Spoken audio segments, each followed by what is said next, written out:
Jornal em Foque. Apoio Unisanta, Universidade do Grupo de Excelência do MEC. Boc News, o jornal gostoso de ler e bom de negócios.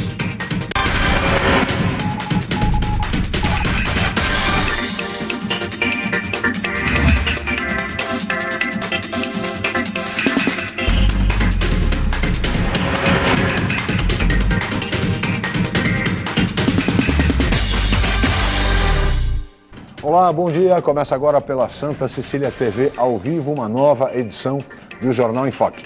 E nesta sexta-feira, dia 7 de fevereiro, nós estamos recebendo com muito prazer o diretor de Tecnologia, Empreendimentos e Meio Ambiente da Sabesp, o ex-prefeito municipal de Santos, engenheiro João Paulo Tavares Papa, do PSDB, e o colega jornalista, diretor da Faculdade de Artes e Comunicação da Universidade Santa Cecília, professor Humberto Chalub. Vamos conhecer agora as manchetes de hoje com a colega jornalista Paula Paparelli. Bom dia, Paula. Bom dia, Chico. Bom dia a todos. O jornal A Tribuna traz a manchete: Billy tira cargo de vice em subprefeitura. Na Folha de São Paulo, grupo de bancos vai comprar até 15% de Teleoi. No Estadão, Dilma rebate versão de que raio causou o apagão. No Santa Portal, na estreia de Damião, Stefano Yuri decide e Santos vence Linense. No site do Boc News, Prefeitura amplia a proposta de reajuste de cesta básica. No G1 Santos e região, câmaras captam o momento em que jovem é morto. No portal da UOL, Prefeitura de São Paulo reduz kit escolar entregue a alunos e corta até caneta. Chico. 8 horas e 7 minutos e este é o Jornal em Foque pela Santa Cecília TV ao vivo.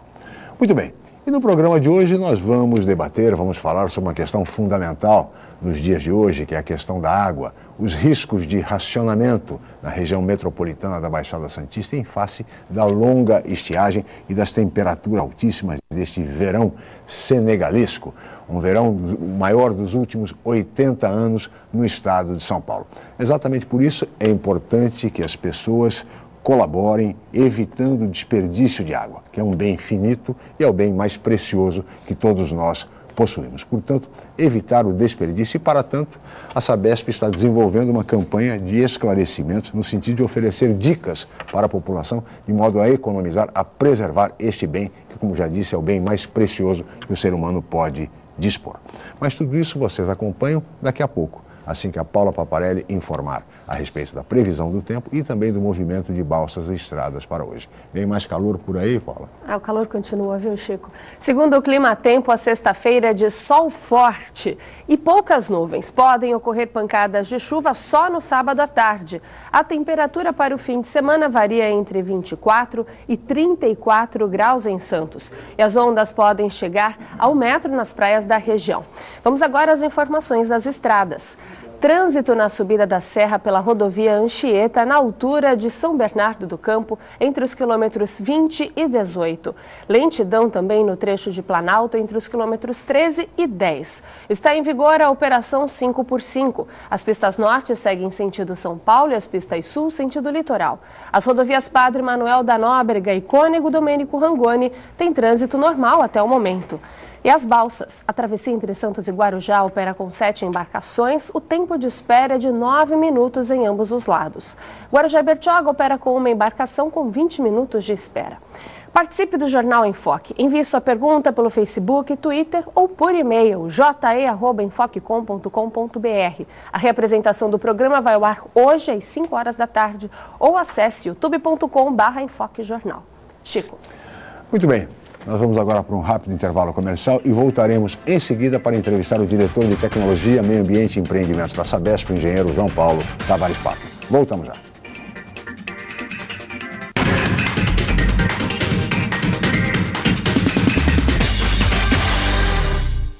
Realize seu sonho do ensino superior. Faça o vestibular da Universidade Santa Cecília em ensino à distância.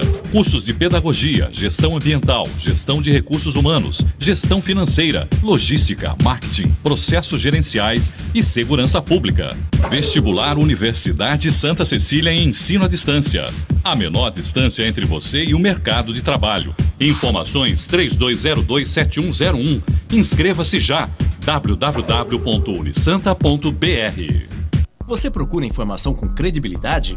Aos finais de semana você fica bem informado ao ler o jornal BocNews, semanário distribuído em residências, estabelecimentos e shoppings de Santos. E nas bancas de todo o litoral, pelo valor de apenas uma moeda. Além disso, durante a semana, você pode acompanhar as principais notícias da região no site bocnews.com e nas redes sociais, como o Facebook. Agora você fica sempre bem informado. Jornal BocNews, gostoso de ler e bom de negócios.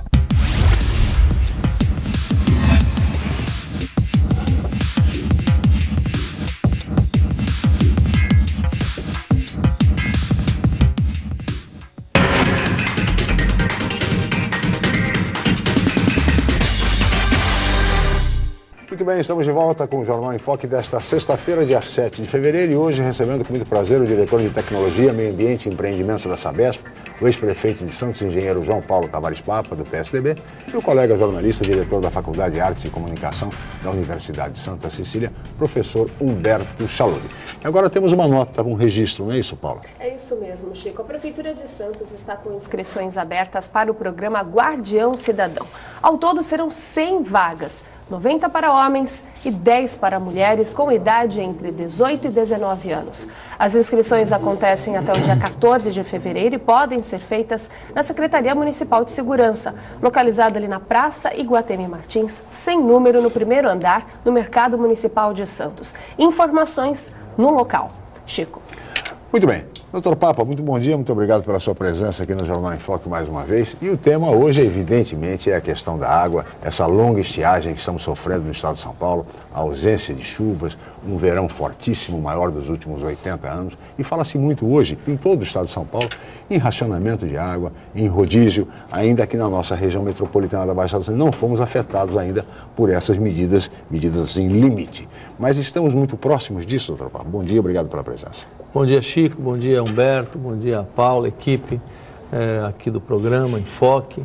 É um prazer voltar aqui e também é um motivo importante esse momento, esse programa, esse espaço aberto a mim e à Sabesp, exatamente pelas razões colocadas aqui por você.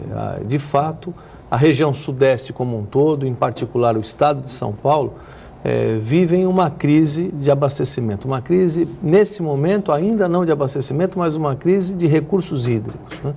A falta de chuvas, as condições climáticas muito atípicas, né? Completamente atípicas. Nós estamos no período de chuvas, né? Esse período, o período do verão, é o período onde a incidência de chuva é sempre maior, os índices pluviométricos são sempre maiores, e com isso os reservatórios, todos os grandes reservatórios, as represas também que alimentam o sistema de energia, de produção de energia, e as represas que produzem água, que disponibilizam água para São Paulo, para o interior de São Paulo e aqui também para o litoral de São Paulo, estão em níveis preocupantes. Algumas ainda têm uma reserva razoável, que dá uma certa tranquilidade, especialmente na região metropolitana de São Paulo, mas há casos que de fato estão muito críticos. O exemplo mais, eu diria, mais concreto é exatamente a região norte de São Paulo, o sistema Cantareira, o mais importante sistema de todo o complexo de abastecimento de São Paulo. Só para se ter uma ideia, os reservatórios do sistema Cantareira são responsáveis pelo abastecimento, Chico, de 10 milhões de pessoas, né? Praticamente metade da região metropolitana de São Paulo. E esse reservatório, nesse momento, está em 20% da sua capacidade, quando no ano passado, nesse mesmo período, estava em cerca de 90%. O que seria normal. Quer dizer, dezembro, janeiro são meses chuvosos, né? com muita chuva, muita precipitação. E é nesses meses em que esses reservatórios recuperam a sua capacidade máxima de reserva de água. Logo a seguir, a partir de abril, maio, junho, vem exatamente o período seco, vem a estiagem. Por isso que o natural é chegarmos ao final do verão com esses reservatórios no máximo das suas capacidades. E, as mudanças climáticas hoje são uma realidade no mundo todo. Aliás, há ainda quem conteste, né? Quem negue os fenômenos climáticos mundiais, globais, né? Isso essa é uma discussão muito acalorada, inclusive no meio científico, mas o fato é que o clima está mudando. Nesse momento, por exemplo, chove intensamente no Nordeste, o que é muito bom para o Nordeste, né? Regiões secas, do semiárido, enfim, que sofrem com a seca, nesse momento estão tendo problemas com excesso de chuva. E aqui na região Sudeste, nós vivemos essa realidade. São Paulo, nesse momento, ainda não entrou, essa região norte de São Paulo, as cidades da região metropolitana no seu setor norte, ainda não, a Sabesp e as demais empresas que operam nessa região, não adotaram nenhuma providência de racionamento. Mas não se pode descartar essa possibilidade. Nesse momento, o governo, as autoridades, a Sabesp e outras empresas trabalham muito na conscientização da população. Porque se de um lado nós temos pouquíssima incidência de chuva, né, agravando o problema, por outro lado, nós vivemos um período muito prolongado de temperaturas elevadíssimas, né? Também um fenômeno que é atípico, né? Quer dizer, as temperaturas estão muito acima daquilo que seria normal nesse período, muitos dias seguidos, né? com essa seca, e isso faz com que o consumo de água aumente. Aumenta muito, né? Então, numa situação como essa, a economia, a conscientização, né, um exemplo de cidadania, enfim, né, a mensagem de cidadania é fundamental. Tem um efeito muito poderoso, muito mais do que obras emergenciais ou de qualquer outro tipo de intervenção que se possa fazer. O cidadão, né, pode reduzir substancialmente o seu consumo e da sua família, sem fazer nenhum sacrifício, apenas com algumas mudanças de hábitos, né? Hábitos que o brasileiro adquiriu ao longo do tempo, exatamente por vivermos num país onde há assim, uma grande fartura hídrica. Mas em momentos como esse é preciso mudar essa cultura e é exatamente essa aposta que fazemos. Sem dúvida. Aliás, a própria Sabesp, professor Charles, passar para o senhor, lançou agora o governador Alckmin para quem reduzir o consumo em 20%, do seu consumo normal de água, terá um desconto de 30% na tarifa, no preço da tarifa, que é uma medida exatamente para estimular a economia. Bom dia, Chico, só para contextualizar, essa medida já adotada, já está em vigor, ela vale exatamente para a região norte de São Paulo. Quer dizer, para todos os locais, bairros e cidades abastecidos pelo sistema Cantareira, esses 10 milhões de habitantes que eu mencionei. São Paulo. Roberto Saluri, bom dia, obrigado pela presença. Bom dia, Paula, bom dia, Paulinha também, o Chico. Bem, eu acho que também merece uma análise, acho que um pouco mais no contexto que está acontecendo. A gente tem algumas influências que ao longo dos anos vieram se acentuando, que é a questão também da poluição, que tem colaborado também para reduzir aí os mananciais, né? Quer dizer, limitar o uso de alguns mananciais. E tivemos também, acho que um aspecto muito relevante, que é pouco comentado, que é a questão do deslocamento populacional que ocorreu no país durante praticamente aí, nos últimos 50 anos. Quer dizer, eu costumo lembrar que na década de 70, que é mais marcante, que nós tínhamos a marchinha da Copa do Mundo, que éramos 90 milhões em ação, 90 milhões. Né? E hoje somos 200 milhões, quer dizer, nós levamos 470 anos depois da descoberta para reunir uma população de 90 milhões e levamos pouco mais de 40 anos para mais do que dobrar essa população. Quer dizer, e dobrando a população, o consumo de água aumenta. E o deslocamento do interior para os centros urbanos concentra o consumo. Então, quer dizer, acho que é uma somatória de coisas que a gente tem hoje verificado que tem como consequência o que está acontecendo aí, qualquer sensibilidade aí da mudança climática acaba interferindo aí no cotidiano. Mas tem um aspecto também que eu acho que é importante, aí talvez o João Paulo possa esclarecer, que é a questão também das perdas das redes. Acho que o Brasil também, ele nesse aspecto, em comparação com alguns países, como mais avançados, como o Japão e tal, que tem um controle mais eficaz dessa perda. Existe um trabalho efetivo, por exemplo, também nesse sentido, além de, por exemplo, solicitar a população que realmente adquira novos hábitos, né? É comum a gente ir para algum lugar no exterior, quem já foi, em alguns países que restringe, né?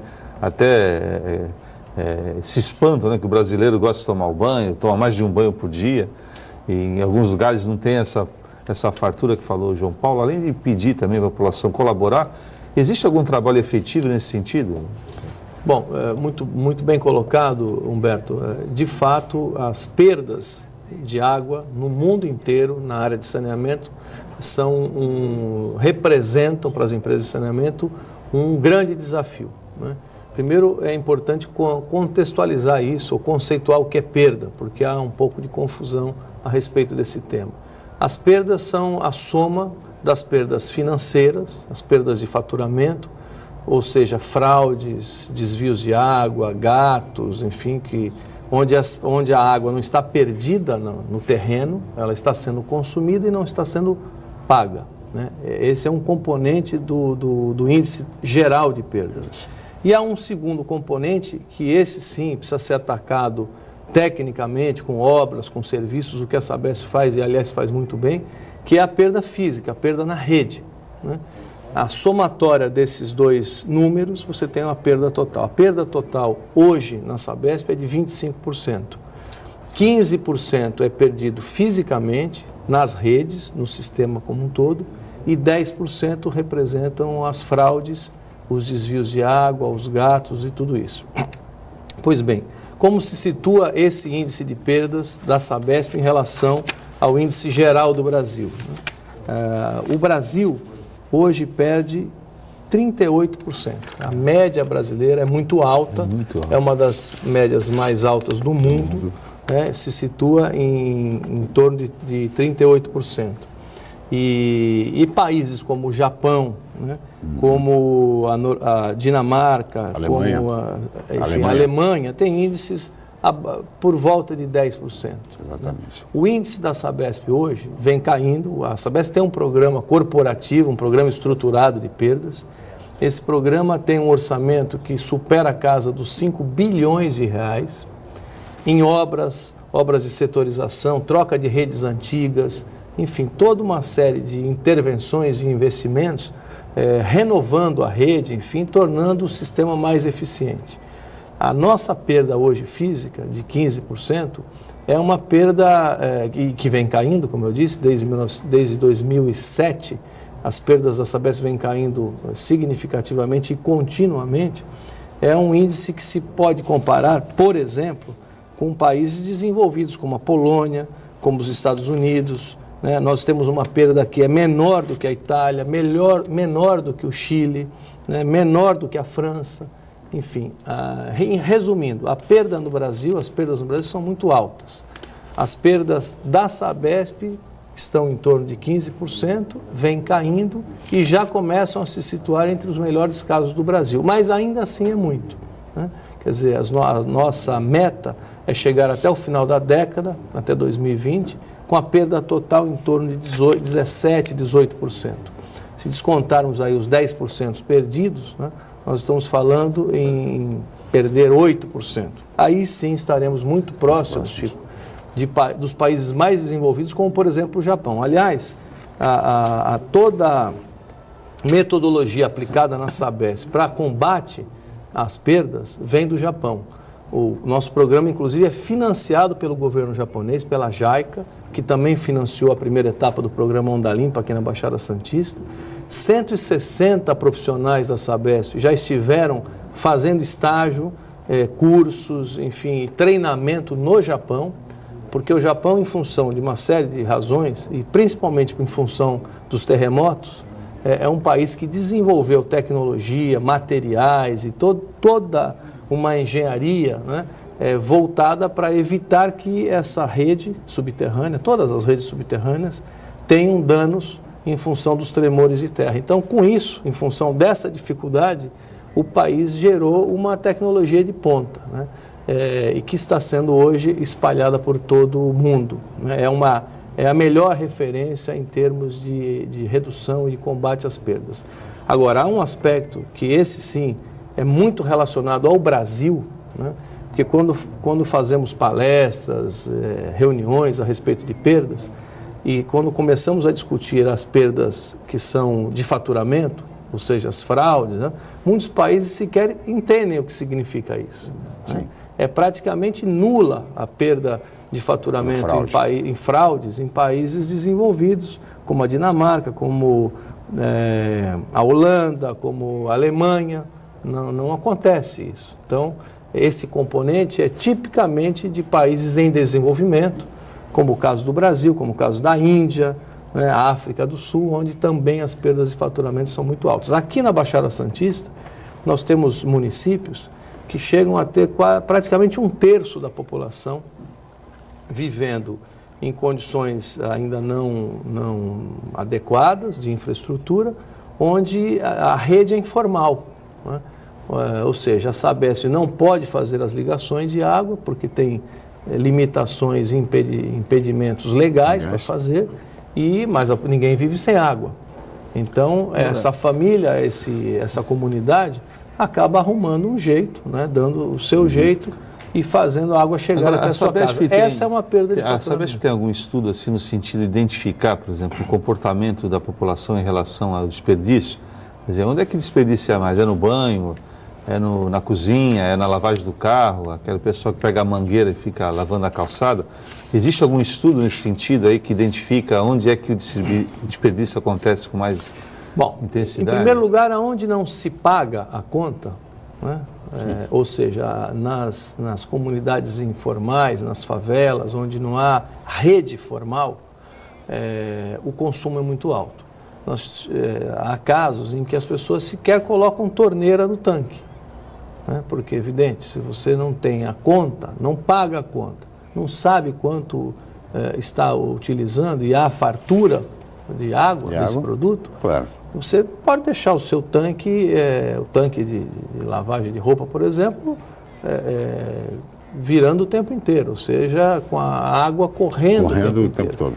Então, esse é um primeiro ponto, quer dizer, onde não se paga, onde não há medição de água, o consumo chega a ser 2 a 3 vezes maior do que em bairros estruturados onde há medição, certo?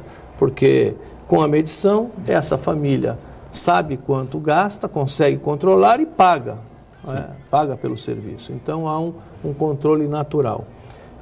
E aí, fora essas comunidades informais, bairros informais, há toda uma metodologia de medição e de demonstração de como nós desperdiçamos água no Brasil, como desperdiçamos água aqui na Baixada Santista, né? Tomando banhos demorados, né?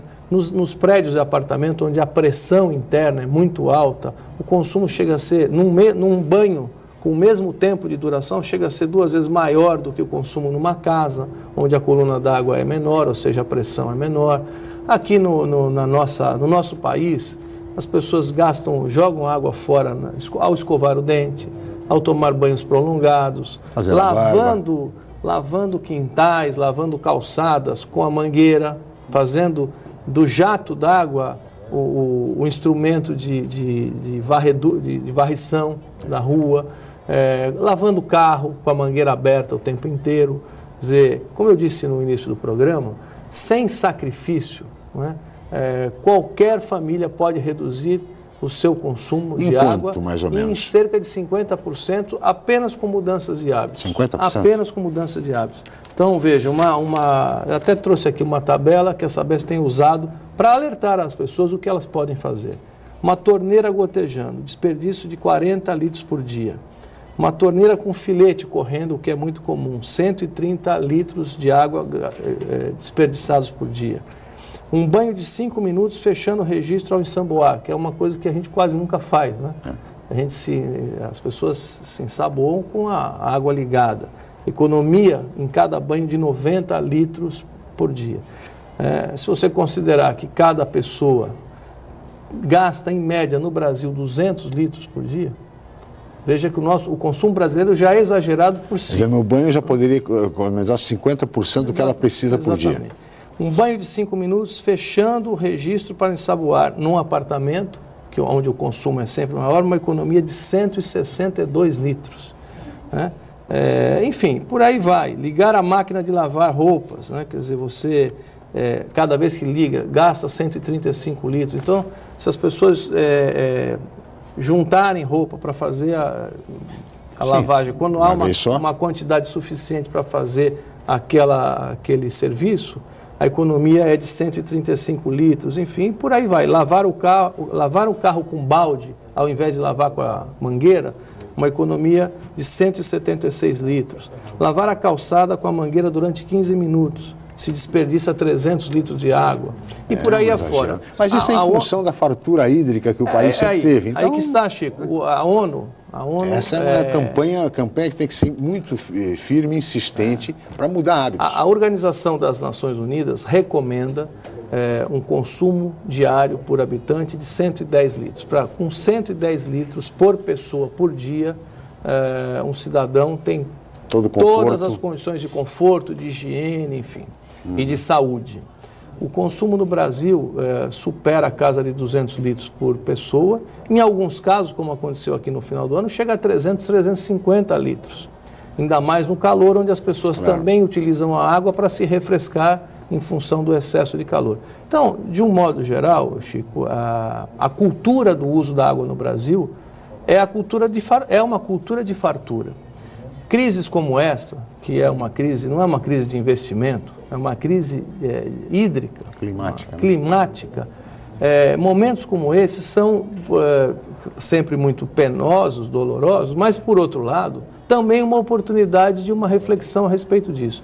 Nós gastamos muita água no Brasil porque o Brasil é um país com muita fartura hídrica, é fato isso, tanto assim que a nossa principal matriz energética é a geração de energia hídrica, não é?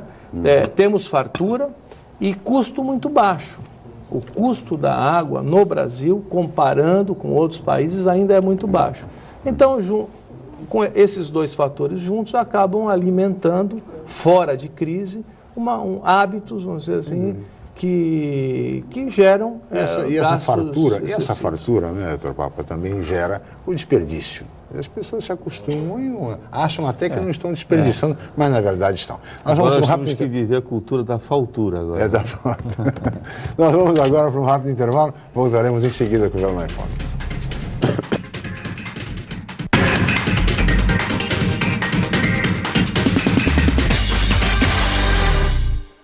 A Unisanta, mais uma vez, entre as melhores universidades do país, pelo Guia do Estudante 2013 da Editora Abril. Na região, é a universidade com maior número de cursos avaliados pelo Guia do Estudante, com a excelente nota 4. A Unisanta foi incluída no seleto grupo de excelência do MEC, no qual estão apenas 9% de instituições de ensino superior do país. Todos os cursos da Unisanta com excelentes conceitos do MEC. Uma grande vitória pelo esforço de funcionários, professores, alunos, ex-alunos e diretores. Universidade Santa Cecília, excelência em educação. O Jornal Boc News está mais perto de você. O semanário que tem na credibilidade a sua marca registrada está disponível em todas as bancas da Baixada Santista. É isso mesmo. Nas 9 cidades da região, você encontra opinião com credibilidade e informação de qualidade sempre aos finais de semana. E o melhor, pelo valor de apenas uma moeda. Peça o Boc News ao seu jornaleiro. Jornal Boc News, gostoso de ler e bom de negócios. Vem aí, Carnaval 2014. Santa Cecília TV, a TV dos grandes eventos.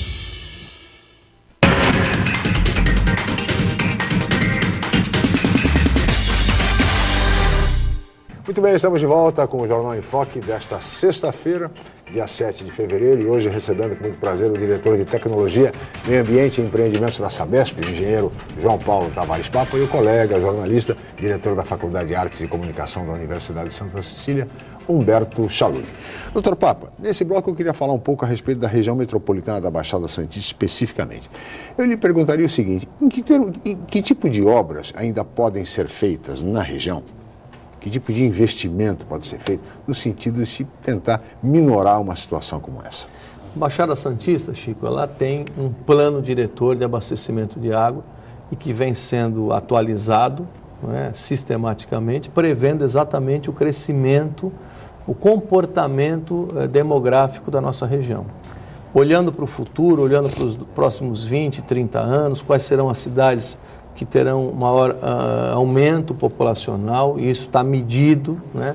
Nós teremos, de fato, um aumento populacional acentuado em Praia Grande, assim como teremos um aumento expressivo no município de Bertioga, né? Isso está já previsto, né? E, aliás, o município de Bertioga, nos últimos anos, cresceu muito, foi o que mais cresceu. E, em função dessa dinâmica, né, urbana, populacional, a Sabesp os técnicos, os profissionais vão direcionando os investimentos em matéria de saneamento. Nos últimos anos, o Litoral Sul foi objeto de um maciço investimento em sistemas de água, produção de água, grandes adutoras, reservatórios, de Praia Grande até Peruíbe. Tanto é que nesse aumento vertiginoso de população do final do ano, não tivemos problema nessas cidades do sul, de Praia Grande até Peruíbe. Foram investidos 368 milhões de reais em grandes reservatórios, todo um sistema de adução que começa em Itanhaém e se distribui para as duas pontas, Peruíbe e Praia Grande, e no aumento efetivo da produção de água com o sistema Mambu Branco, que foi inaugurado praticamente no último dia útil do ano passado, no dia 27 de dezembro de 2013. Esse sistema Mambu Branco foi projetado há 10 anos atrás, né? Ele foi implantado exatamente já prevendo o aumento da população, que de fato ocorreu nesse período. Ampliamos a capacidade de produção de água para a região sul em 1.600 litros por segundo, que é uma produção, um aumento bastante expressivo, e nesse momento já estamos começando a licitação para a duplicação desse sistema, ou seja, elevando a produção para 3.200 litros por segundo, já pensando daqui a 10 anos, daqui a 20 anos. Bom, o que a Baixada Santista e qualquer sistema de região metropolitana precisa fazer para superar momentos de dificuldades hídricas como estamos vivendo agora? Ampliar a produção, a capacidade de produção de água e de armazenamento, mas também criando integração dos sistemas, ou seja, buscando flexibilidade operacional, porque muitas vezes, exatamente o que está acontecendo em São Paulo hoje, sim, não está chovendo na região norte, né, onde o reservatório está sofrendo muito em função de falta de chuvas que devem ocorrer hoje, para que São Paulo tenha um pouco mais de tranquilidade. Essas chuvas precisam cair em Minas Gerais, né, na bacia que alimenta o sistema Cantareira, na região de Minas Gerais, do sul de Minas. Pois bem, não choveu o suficiente nos últimos meses nessa região, mas os demais reservatórios de São Paulo estão abastecidos. O sistema estando integrado, e voltando aqui para a Baixada, com todo o sistema integrado, se não chover, por exemplo, na região da área continental de Santos, que abastece Guarujá, mas tendo água no sistema central, ou mesmo na região sul, os operadores... Essa integração vai permitir... Consegue deslocar água de uma região para outra. Quando falta chuva na região sul, a gente consegue estender e levar água até mais adiante na região sul. E qual é hoje a nossa grande necessidade aqui? É em cima disso que todos estamos debruçados nesse momento. Ampliar a integração do sistema centro e sul com Guarujá, né? Porque Guarujá é uma cidade que vem crescendo muito, ganhou um investimento importante agora, recente, que é a estação de tratamento de água de Jurubatuba, mas ainda assim não tem total integração com o sistema central, né? Então, quando falta chuva na Serra do Mar e o rio Jurubatuba cai muito, né, perde muita vazão, aliás é o que está acontecendo nesse momento, é um rio que tem uma vazão média para esse período de cerca de 2.000 litros por segundo, já chegou agora na tarde de ontem a 1.600 litros, ou seja, uma queda acentuada na vazão do rio, ou seja, não há o que fazer, quer dizer, não há água, toda a água que chega ali está sendo tratada e distribuída. Numa situação como essa, a maior integração do sistema de Cubatão com Guarujá supera, não é? Complementa a produção local. E é exatamente isso que nós estamos fazendo nesse momento. Muito bem. João Paulo, você foi prefeito de Santos, aí tem uma experiência também na parte executiva municipal. Não era o caso agora de se pensar também, por exemplo, que os planos diretores dos municípios incluíssem aí um adendo para estimular que as edificações novas já contemplasse reservatórios próprios, porque existe esse recurso de utilização de água de chuva. Existem algumas empresas, alguns condomínios que investiram num reservatório próprio para aproveitar a água da chuva para utilizar para o jardim, para lavagem do edifício. Não seria o caso também de se pensar, já de ter uma proposta aí das cidades já começarem a estimular ou obrigar, se for o caso aí, a que as novas edificações já contemplem esse tipo de equipamento? As legislações mais modernas do mundo, Santos fez uma atualização recente e que já contempla, mas não obriga, né, mas dá alguns tipos de incentivos para edifícios verdes, né? O que são esses edifícios verdes? São projetos que buscam a economia, né, a racionalização de gasto de energia e também de gasto de água, né? Num projeto arquitetônico bem feito, com boa iluminação natural, você pode economizar cerca de 50% do gasto de energia. Você não precisa ligar a luz durante o dia, se você tem luz natural. Isso, até bem pouco tempo, não era levado em conta nos projetos arquitetônicos e de engenharia de edificações. Hoje há uma cultura sendo desenvolvida no mundo inteiro em função da escassez de recursos naturais, claro, que é óbvia, tá certo? Das questões de efeito estufa e tudo mais, para que hajam incentivos na legislação municipal para que esses edifícios sejam desenvolvidos. Armazenamento, nós construímos escola aqui em Santos. Mas isso praticamente, assim, na experiência, não sei se a Sabesp tem algum número, essas edificações que detêm já esses equipamentos, isso representa quanto, assim? Há uma funcionalidade realmente? Depende do projeto, evidentemente, qual é o grau, o nível de economia que se consegue, mas o fato é o seguinte: prédios hoje, edifícios bem projetados, que façam captação de água de chuva e armazenagem dessa água, né? Para uso do quê? Para lavagem de pisos, lavagens de calçada, eventualmente até para uso na bacia, no vaso sanitário, né? Representam uma grande economia coletiva, quer dizer, da redução do desperdício de água boa, né, de água tratada. Essa água tratada e que nós bebemos, ou seja, ela tem um índice, um nível de qualidade e um custo de produção que para beber, né? E, no entanto, é essa mesma água que nós usamos no vaso sanitário, é essa mesma água que usamos para os jardins, para irrigar jardins, áreas verdes, lavar casa, calçada, lavar, enfim, carros, né? Então, há sim muito que avançar nessa matéria. E a Sabesp, por exemplo, dá algum tipo de assessoria? A Sabesp já faz isso, ela procura incentivar, ela dá orientação, mas nós precisamos ir além. Você tocou no ponto-chave. A legislação municipal é que determina e pode determinar, através de incentivos fiscais para edificações inteligentes, construções inteligentes, com maior economia de água e energia também, assim como pode criar obrigação de fazer. Agora, também tem um outro aspecto, Humberto, muito relevante. Ainda recentemente, numa reunião com o prefeito Orlandini de Bertioga, nós analisamos muitos casos desse último verão de falta d'água em imóveis de Bertioga. Fizemos a mesma análise em relação a alguns imóveis de Guarujá. As normas atuais, né, a norma da ABNT para a construção de edificações plurihabitacionais, já definem as capacidades dos reservatórios, as condições de operação desses reservatórios. O que acontece? Mais uma vez, em função da fartura, da facilidade, com o tempo, os edifícios até 4, até 5 andares, né, desativaram os seus reservatórios individuais, as caixas baixas, né?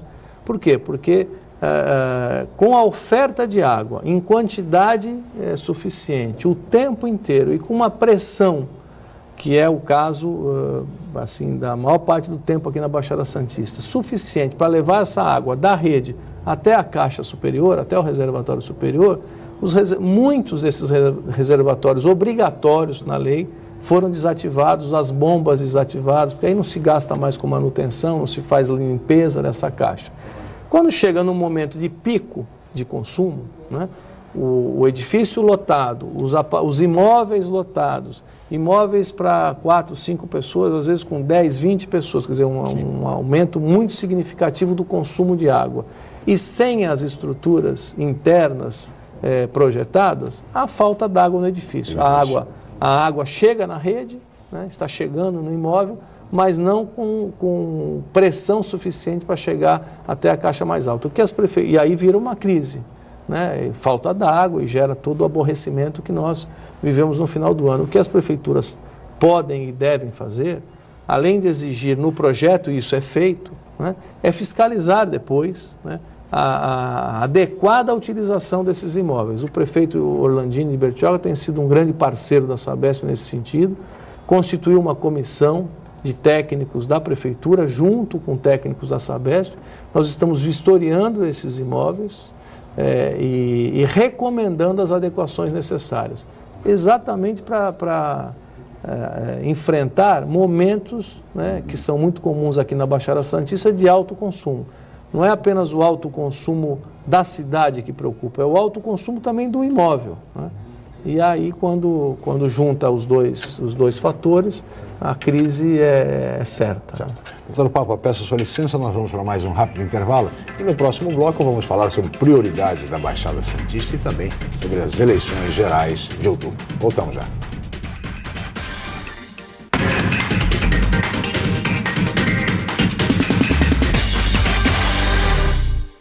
A Universidade Santa Cecília oferece cursos de mestrado inéditos na região e recomendados pela CAPES, com professores altamente capacitados, mestrado em Ecologia e mestrado em Engenharia Mecânica. Aproveite descontos especiais e financiamento em até 36 meses. Inscrições abertas. www.unisanta.br/mestrado. Informações 3202-7100, ramal 7259. Universidade Santa Cecília, entre as 9% melhores do país. Você procura informação com credibilidade? Aos finais de semana você fica bem informado ao ler o jornal BOC News, semanário distribuído em residências, estabelecimentos e shoppings de Santos. E nas bancas de todo o litoral, pelo valor de apenas uma moeda. Além disso, durante a semana, você pode acompanhar as principais notícias da região no site bocnews.com e nas redes sociais, como o Facebook. Agora você fica sempre bem informado. Jornal BOC News, gostoso de ler e bom de negócios. Neste sábado, em homenagem ao dia de Santa Baquita. Baquita, uma história maravilhosa. A menina africana que foi vendida como escrava, conheceu as humilhações e os sofrimentos, encontrou a liberdade e se consagrou ao Deus que tanto amava. Baquita, uma história maravilhosa. Neste sábado, a partir das 4 da tarde, na Santa Cecília TV.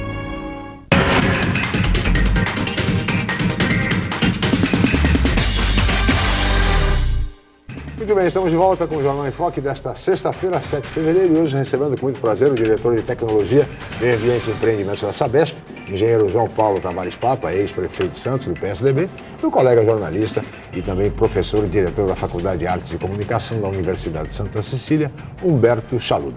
Eu queria reservar esse último bloco, doutor Papa, para conversar um pouco sobre prioridades da Baixada e, ao mesmo tempo, sobre eleições gerais. O senhor já anunciou, é pré-candidato a deputado federal pelo PSDB. O que o levou a definir-se, enfim, a postular uma candidatura à Câmara Federal pela nossa região? Bom, em primeiro lugar, o entendimento de que nós temos muito por fazer ainda na Baixada Santista e que a experiência acumulada ao longo de quase 30 anos na área pública, em planejamento, em transporte, em trânsito, em saneamento básico e finalmente na Prefeitura de Santos, me trouxe um acúmulo de informações, de experiências que eu acredito possam ser aplicadas na região como um todo. Você pergunta, Chico, sobre as prioridades da Baixada Santista. São muitas nesse momento, né? Saúde é um problema sério na Baixada Santista, transporte, mobilidade, enfim. Mas eu diria que há um tema que é o que mais chama a atenção de quem está fora da Baixada, de quem conhece outras regiões do interior de São Paulo, que é exatamente a falta de infraestrutura na área habitacional, né? as favelas que se espalham, núcleos habitacionais precários, que se espalham em regiões de mangues, em regiões protegidas como a Serra do Mar, né? Enfim, e essa população, que em alguns municípios aqui da Baixada Santista chega a ser 1/3 da população total do município, sofrem muito e levam também sofrimento e problemas para toda a cidade, toda a região, né? Esses problemas, uma favela mal resolvida em termos de infraestrutura, né? Tem problemas de abastecimento, tem problema de saúde pública, tem problema de segurança pública, né? Os índices de segurança pública da nossa região hoje preocupam e muito. A polícia, por melhor estruturada que esteja, enfim, polícia civil e polícia militar, não dá conta, não vem dando conta do desafio enorme, porque assim, um bairro não organizado, não urbanizado, com condições de infraestrutura muito precárias, acaba gerando um ambiente muito difícil, né, para ser administrado. Você, como eu disse, estavam falando aqui há pouco de fraude de água, por exemplo, né? Redes de água, desperdício de água, consumo excessivo, a falta de policiamento dentro dessas áreas, enfim, isso tudo está, eu diria assim, trazendo preocupações muito sérias em relação à Baixada Santista. Acho que um bom exemplo, Chico, aproveitando até o noticiário de hoje, né, é o programa Santos Novos Tempos. Aliás, para dar 2 bons exemplos, ambos no mesmo caminho. O programa Serra do Mar, em Cubatão, que foi tão polêmico no início, verdade, e o programa Santos Novos Tempos, né, que, aliás, foram geridos, enfim, gestados, concebidos praticamente no mesmo momento, no mesmo período, né? São programas que a população brasileira sempre reclamou dos seus governantes, programas de longo prazo, programas estruturados. Que ultrapassam governos. Por exemplo, o Santos Novos Tempos foi concebido e iniciado na sua administração e tem continuidade hoje. Aliás, é interessante, é muito bom, né, viver esse momento onde um prefeito dá ordem de serviços, assina contratos de obras de infraestrutura, de programas e projetos e planos feitos nas gestões anteriores, né? Quer dizer, o desafio da Baixada Santista, especialmente nesses núcleos informais e que se espalham por todas as cidades, é de tal gigantismo, tal dimensão, de que não será asseguro aqui a vocês, a todos que estão nos ouvindo, que esses problemas não serão resolvidos por uma gestão.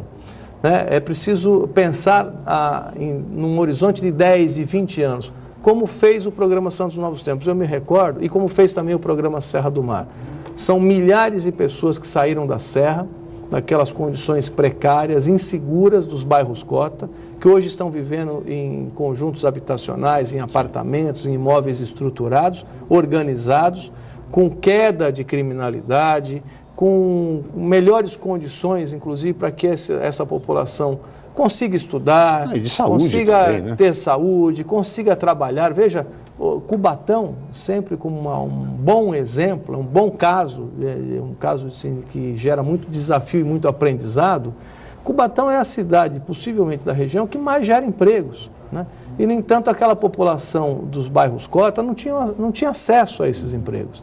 Nós recebíamos trabalhadores de Minas Gerais, trabalhadores da Grande São Paulo, que ficavam alojados de forma precária em Cubatão, e, no entanto, os moradores de Cubatão não tinham acesso a esses empregos, não tinham treinamento, enfim, não tinham uma vida digna, né? E, com isso, os problemas de segurança se avolumam na região. Então, acho o seguinte, o programa Santos Novos Tempos, desenvolvido em Santos, né, que já está na sua 3ª etapa, que vai tirar toda a população das palafitas na região do dique, reassentar essa população em apartamentos, em casas dignas, resolver o problema das enchentes e urbanizar definitivamente aquela região.